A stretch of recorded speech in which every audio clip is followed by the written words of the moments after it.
Thank y'all for coming out tonight. I am the first to do the summer pulpit series, and it's a privilege to come up here, but it's also a responsibility. You really you think about the pastor when you start coming up with a sermon, the responsibility of keeping the word, being on the word, and then listening to God to see what He would have you say. Because there's a lot of things I'd like to say, but God is the one I need to follow His will. I need to please Him. And I started off with this. I started one way, and I was going. And I said, yeah, I got this going. God, you're showing me this stuff, and He's showing me this stuff. And then He said, no, you got to go over here. I showed you this stuff to use over here, and it's all changed. So my date changed from I'm supposed to be here. So whatever I'm saying tonight, I believe God wants you to hear tonight when I'm doing this. Okay? And we'll move right along. So I'm going old school, no screens, but be okay. Years ago, I was living in the Philippines, working in Chile, and God had separated me way out. I was way, way south. My crew was Chilean, Italian, Chinese, and God took me and put me away from everybody, and He worked on me because I had gone way astray, just way, way, way. And one of the first things He did was He had put on my heart this verse from Galatians 5:16. It says, "This I say then, walk in the Spirit, and you shall not fulfill the lust of the flesh."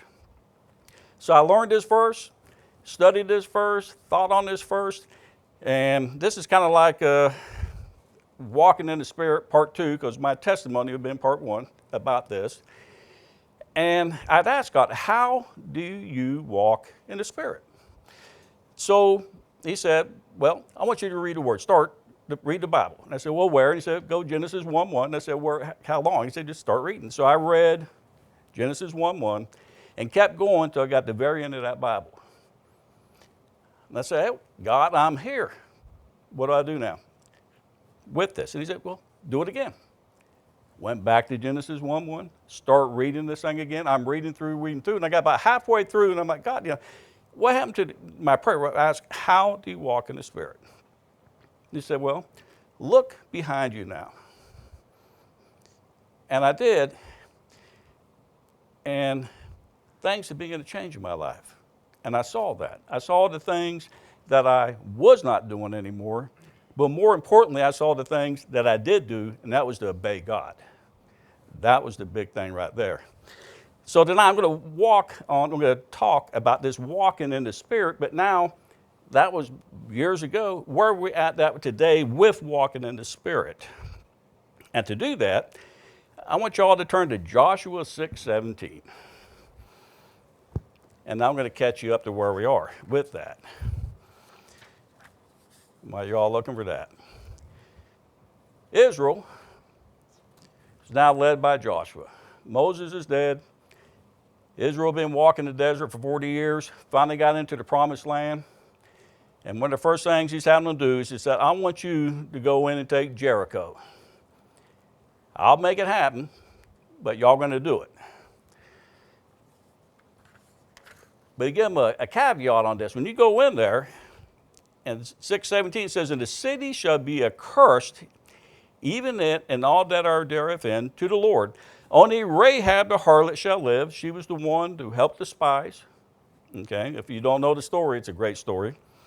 Because she hid the messengers that we sent, and ye in any wise shall keep yourself from the accursed thing, lest ye make yourself a curse when you take the accursed thing and make the camp of Israel a curse and trouble it.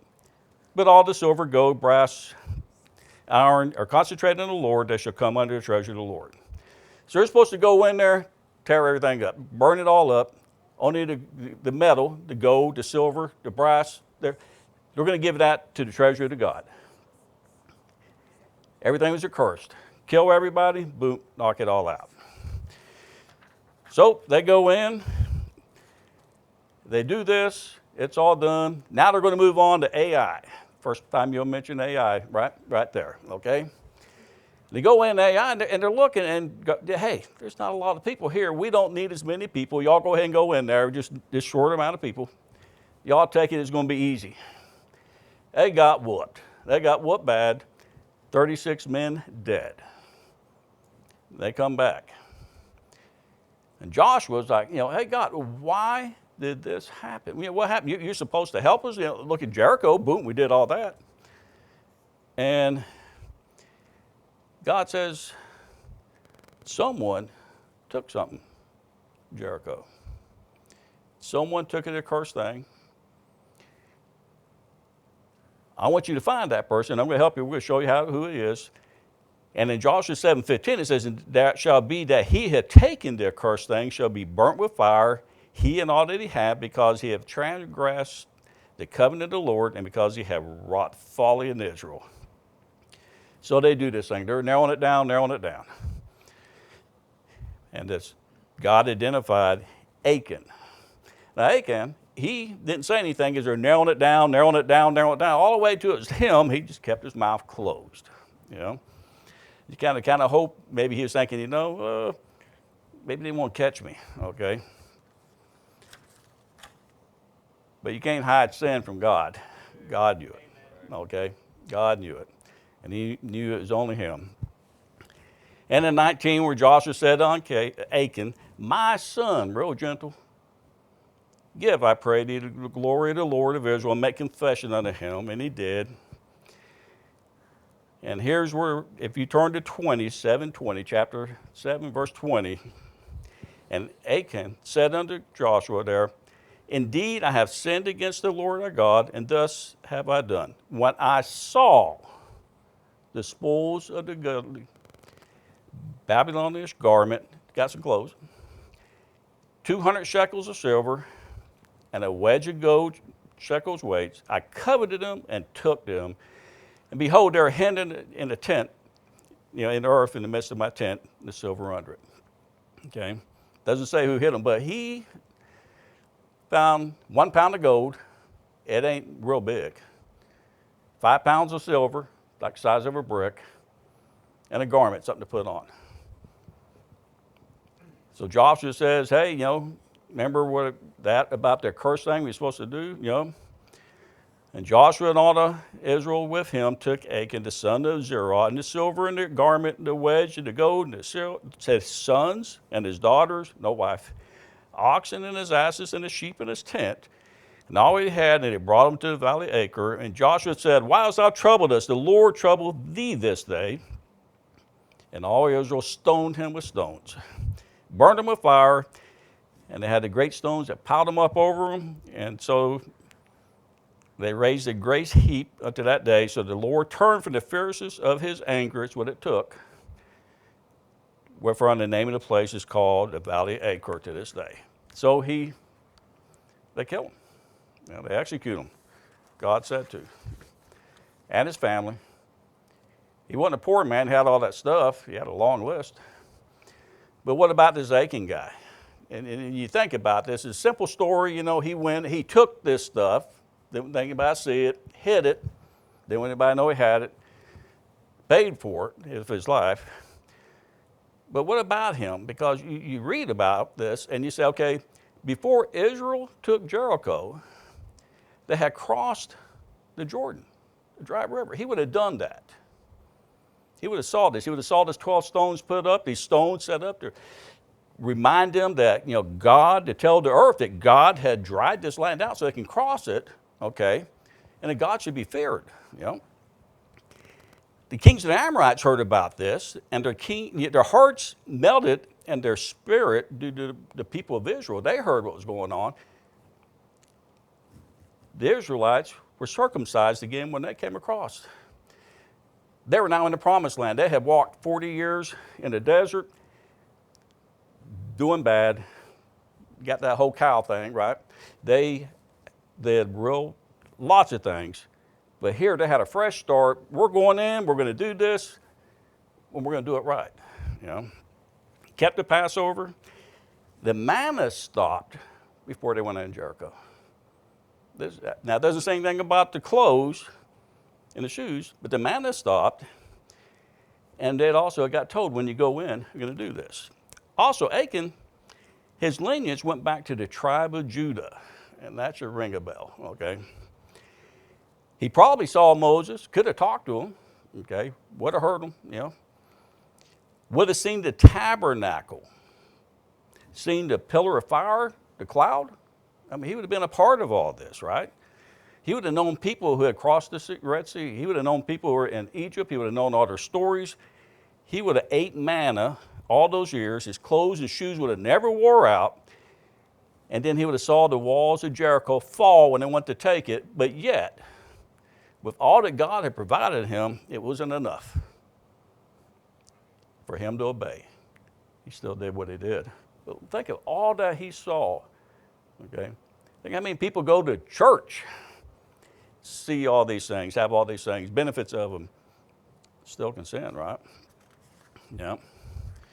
In the midst of all this story, you hear where, through this, and you know, in Joshua 2:9, you don't have to go there, but Rahab, the harlot, she had a better attitude to God than this guy seemed to, because she says, unto the spies, I know that the Lord had given you the land, and that your terror has fallen upon us, and that all the inhabitants of the land faint because of you.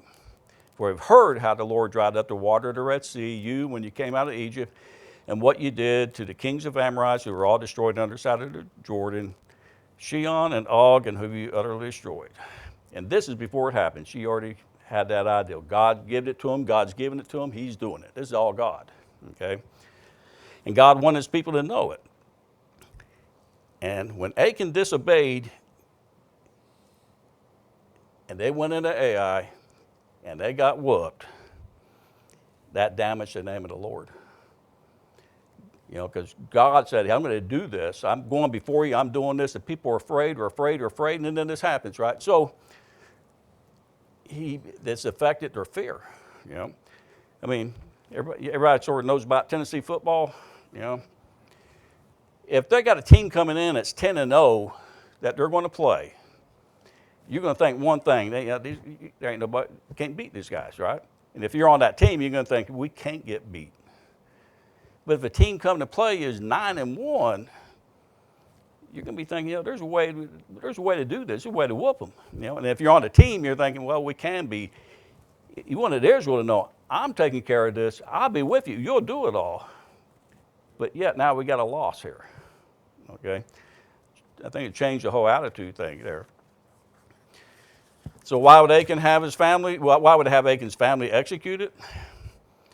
Well, in verse 18 there, where it says, and you wives shall keep yourself from the cursed thing, and keep yourself accursed when you take it a cursed thing, and make the camp of Israel a curse and trouble it. It's a curse that they had going on. The people, the family, he brought it in. But also in 1 Corinthians 5:6-7 it says, your glorying is not good. Know ye not that a little leaven, that's sin, leaveneth the whole lump. Just a little bit of sin, everything is all considered that. Purge out, therefore, the old leaven, that ye may be a new lump, ye are as unleavened, for even our Christ or Passover is sacrificed to us. God wanted this clean. He wanted them coming in. He wants them coming in clean. He was trying to bring them in clean, and he's going to reestablish this. Of course, we know later on, they end up in idolatry and the whole exile thing, okay? But I keep thinking, well, why would Achan have done this then, okay? All that happened. And the Bible only says that he coveted them. He wanted them. Maybe he lusted after this. You know, he looked at this, okay? You know, and I thought, well, maybe he's worried because God might not be able to provide for them because the manna stopped. First time ever. You know? But he was going into the land of milk and honey, but now he's going to have to get it on his own. But then I got thinking, well, it's more of what he wasn't doing. He wasn't content with what God had given him. You know? 1 Timothy 6, verse 6 says, but the godliness with contentment is great gain. But 7, for we are brought with nothing into this world, and it's certain we carry nothing out. But in verse 8 it said, having food and raiment, let us thereon be content. But he wasn't content. But they that would be rich fall into temptation and a snare, and into many foolish and hurtful lusts, which drown men in destruction and perdition. For the love of money is the root of all evil, which some coveted after they erred from the faith and perished themselves through many with sorrows. Okay? He wasn't content with what he had.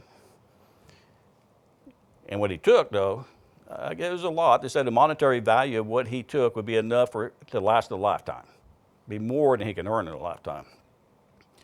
But also, he wasn't thanking God. He wasn't thinking about God. He wasn't thanking God. Yep.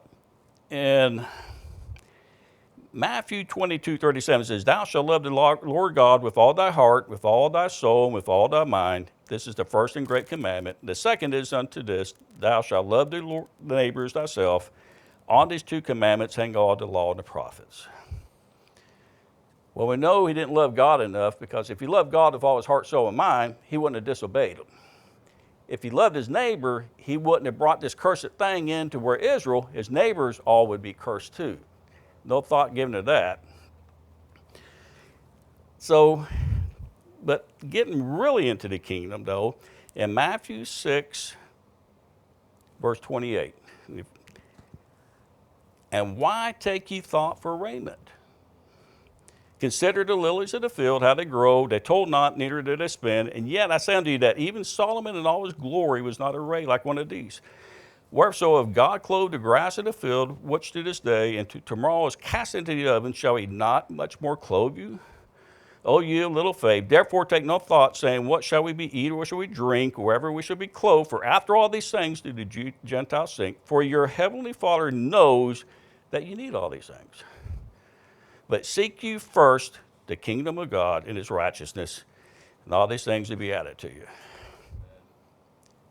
He took his fault off. He took it. He didn't love God. He didn't focus on this. He wasn't thinking kingdom. You know, Pastor was preaching before a couple of weeks ago about the kingdom. You know, so if you got a guy who's not content, okay, and he's not looking at the kingdom, what would that look like today? You know, you've been provided things. Could you be provided something every Sunday here and not know that you've been provided something that would help you to be able to walk in the Spirit, to keep focused? You know, because if you read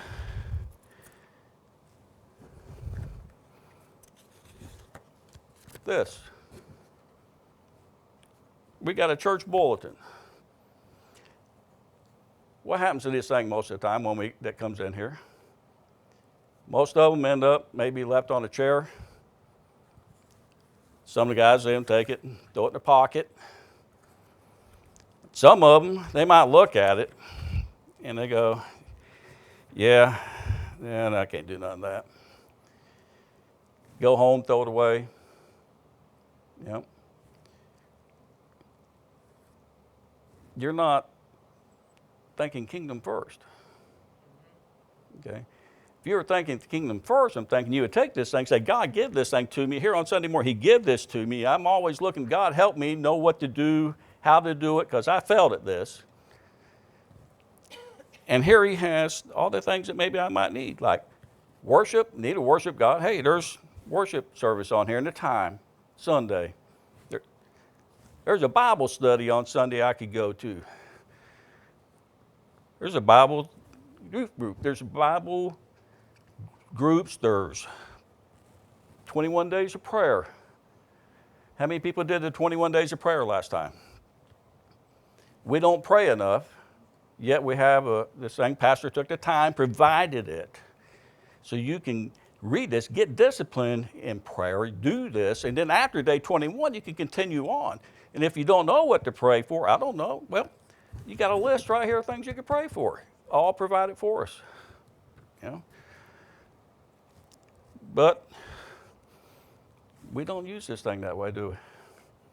You know, God is small, little, insignificant, but God has provided something that has a way for you to be able to serve God, walk in that Spirit, serving God, studying his word, knowing his word, because you get away from that word, you're going to get away from all this, you know.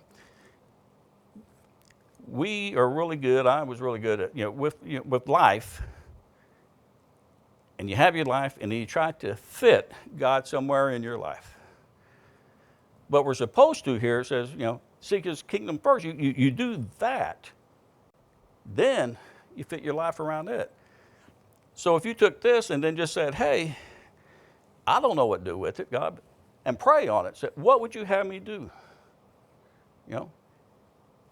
I don't think you can do everything. I can't do everything on it. You don't want me coming up here singing, okay? My wife would like for that, okay?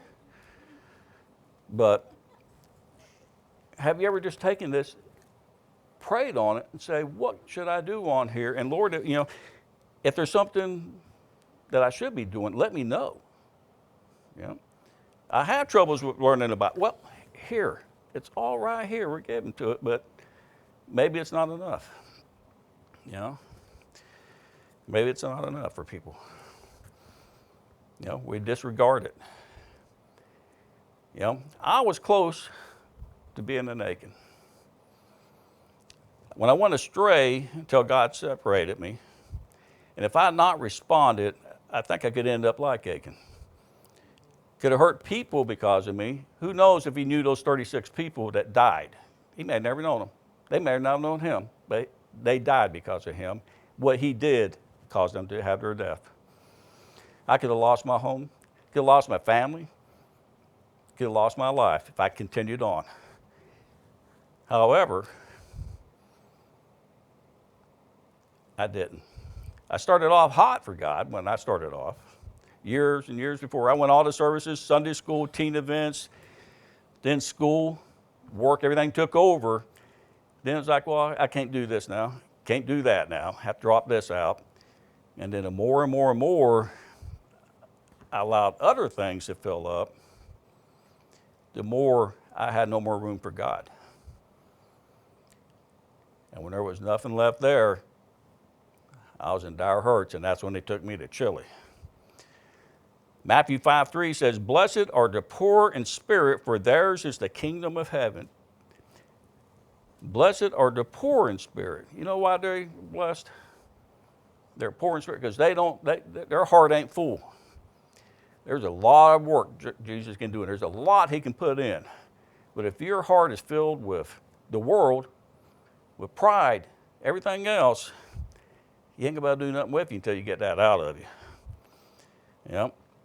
So I thank God for that separation, and I thank Jesus that even though he knew I would do this, he still saved me, still answered me, still loved me enough to say, hey, time to get back. And I'm glad I did, okay? So anybody could end up being an Achan. An unsaved person, same way. You don't think God, what he did on the cross, what Jesus did on the cross when he died there was sufficient for you enough? So you deny him. You keep getting chased. God, people, God's chasing you, and you keep turn them down, turn them down, turn them down. There is one day you will meet Jesus, and you're going to say, hey, my child, you wouldn't do this.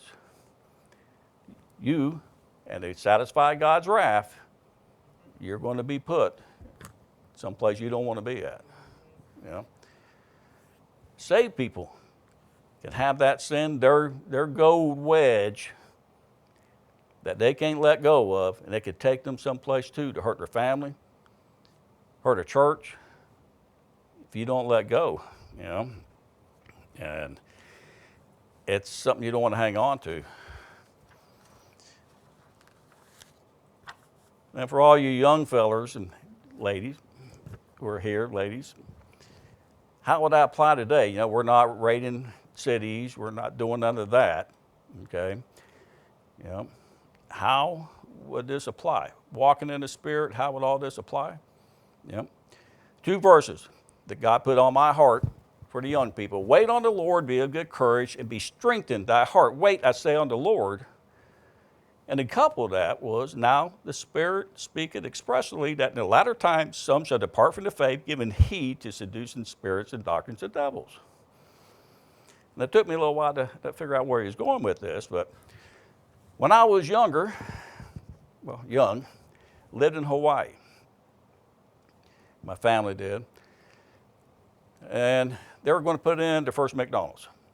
That tells you how far back it was.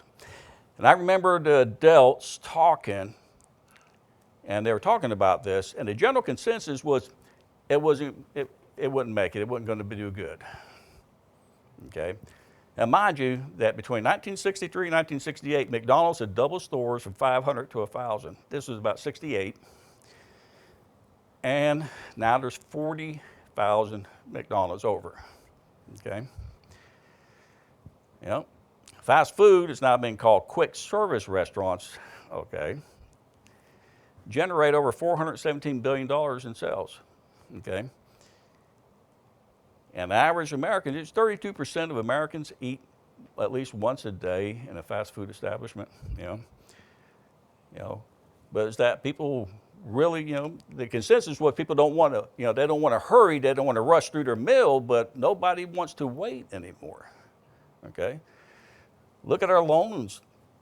Consumer, debt in the U.S. is $18.8 trillion. 1.25 trillion in credit cards. 61% are debt over a year old. And until today, Elon Musk had paid all that 1.25 trillion off.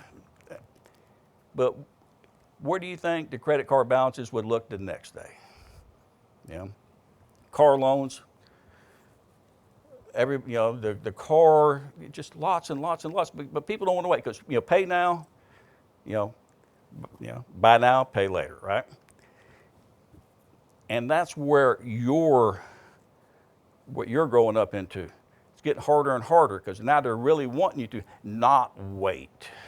They don't want you to. Sarah and Abram, they didn't wait. And you see how that worked out for the Middle East. Saul didn't wait for Samuel, and he ended up losing his kingdom.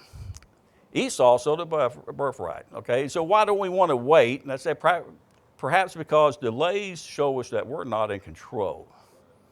Okay. Looking. Remember when the first iPhone came out? And once again, people look, I don't think nobody's going to want to use this thing. Nobody wants to look at a screen this small. They don't want to have internet on here. They don't want to be contacted. They don't want this. It wasn't the first cell phone, but it sure did change the way people use them. So that first one, everybody's saying, yeah, nobody's going to want this. But then they came out iPhone 3, and then 10 years later, 1 billion phones sold. Everybody's using them. Screen time in the U.S. right now, 5 hours, 16 minutes a day for a phone. 5 hours, 16 minutes a day. Okay? There's over more cell phones in the world than there are people in the world. Okay? And also with our screen time, the Gen Z right now are up to 9 hours phone screens. The youth that go back there every Sunday, on track to be over 12 hours a day on screen time. That'd be computers, phones, TV, everything else. She'll be on track for 12. And for all the older people that say, well, we didn't have that when we were young, didn't have that problem, we're now at 7 hours and growing. Okay? And it's easy enough to do. I mean, you ever got on the phone, you're looking at Amazon, seeing a package is going to be delivered. And 15 minutes later, you're reading about how long it takes for a slug to cross a driveway. Okay? And then that 15 minutes in between that they call doom scrolling, I call it dumb scrolling, you can't remember whatever you saw in there. No. But they want you to, algorithms are set to make you want to look because they're making billions off of you looking. They want you to look, and they keep making you look, and they just keep doing this and doing this. And then when you combine not wanting to wait, having the ability to look, okay, and looking can get you in trouble, a lot of trouble. Y'all know that, okay. Eve looked at the fruit, disobeyed God, and ate it. So you know how that worked out for us, right? Lot looked at the plain of Jordan, and this thing held Sodom, so he didn't worry about the evil that was in it. He just said, hey, I like that out there. David saw Bathsheba bathing, acted out on the lust. That resulted in murder, death of a child. And even Achan saw that nice outfit, the gold, the silver, and says, I want that. Okay. But same time we're doing all this, all that time on the phone, prayer life, Bible reading's going down. Numbers all over the place, but prayer life right now for professing Christians on the low end is 1 to 3 minutes a day. High end, 18 to 25 minutes a day. You compare that to 5 hours a day on the phone, 3 hours on videos. Where's your priority? Well, you couple that to our next thing that's coming up, and that's the AI. AI is a whole different animal. 1/3 of Christians right now said it'd be all right to use AI for spiritual matters to ask questions and for your guidance. 37% of Generation Z, there we go. And when you get into AI and you dig in there, you'll see that thing acknowledges that all the information on here may not be all accurate, and there's going to be some false information. It's your responsibility to figure out what's right and what's wrong. The problem is that now that everybody's sort of be addicted to their phone. So what happens when you can talk to your phone, talk to AI, talk to whatever, and you get something responding back to you because the algorithm is designed to make you like or to actually to send to you, respond to you in ways that you would like for it to. They're looking at $4.4 trillion in 2030s that they'll be making off of AI. They want you to use it because for them to make their revenue, you got to use it. They're saying there's going to be a 21% increase in the GDP just based on AI. And when everybody's using this thing, you young people, you got this, it's going to be so easy. How much do you think you're going to be praying? How much do you think you can be going to church if you can just do that? And you know, the thing is that it's so easy to do because you can. Because I can tell you right now, it takes on average 3 hours and 31 minutes for a slug to cross an 11-foot driveway. It's so easy to fall in that, so easy to go in there. Because right now,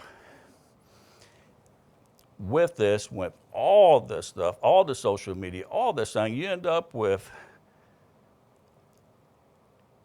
popularity-based convictions. What's popular?